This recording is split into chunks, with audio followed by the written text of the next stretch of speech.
मैं राहुल गांधी जी को पूछना चाहता हूं कि आप देश की जनता के सामने और जम्मू कश्मीर की जनता के सामने स्पष्ट करें, आपका मौन धारण करने से कुछ नहीं होता। क्या नेशनल कॉन्फ्रेंस के एजेंडा के साथ कांग्रेस पार्टी सहमत है या नहीं है? आप हाँ या ना में जवाब दीजिए। मुझे मालूम है वो नहीं देंगे, मैं बता देता हूं वो पूर्णतया सहमत है। क्या एजेंडा है?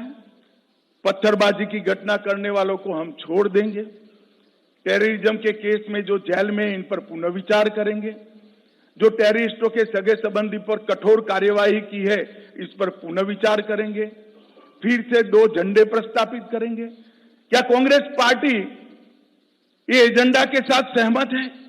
क्या आप 370 फिर से वापिस लाना चाहते हो?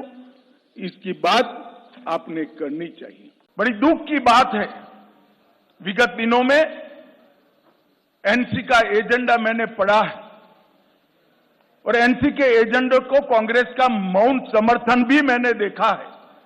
मगर मैं आज आप सभी पत्रकार भाइयों के माध्यम से पूरे देश को स्पष्ट कर देना चाहता हूं, धारा 370 इतिहास बन चुकी है, वो कभी लौटकर नहीं आने सकती, हम आने भी नहीं।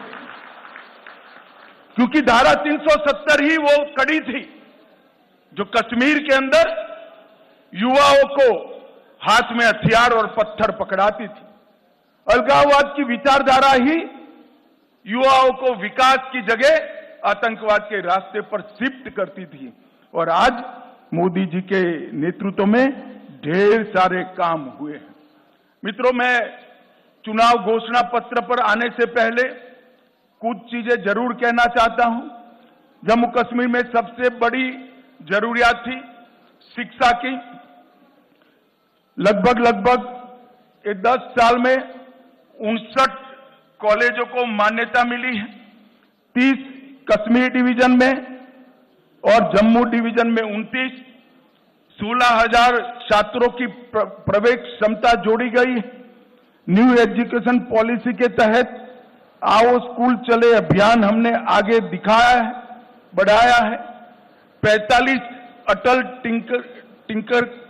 टिंकरिंग लैब स्थापित किए हैं और 6,000 करोड़ की लागत से 2 एम्स, एक विजयपुर में, एक अवंतीपुरा में, IIT, IIM, नीट, यूनानी अस्पताल, कई सारे भवन और संस्थान उच्च शिक्षा के लिए यहां खोले हैं। 70 साल तक देखा जाता था कि जम्मू कश्मीर के बच्चे यहां पढ़ाई लिखाई नहीं हो सकती थी, यहां से देश भर में पढ़ने जाते थे।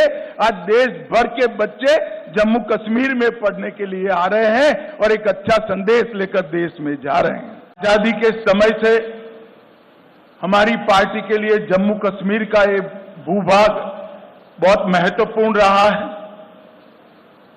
और आजादी के समय से ही हमने इस भूभाग को हमेशा भारत के साथ जोड़े रखने के लिए बहुत प्रयास किए।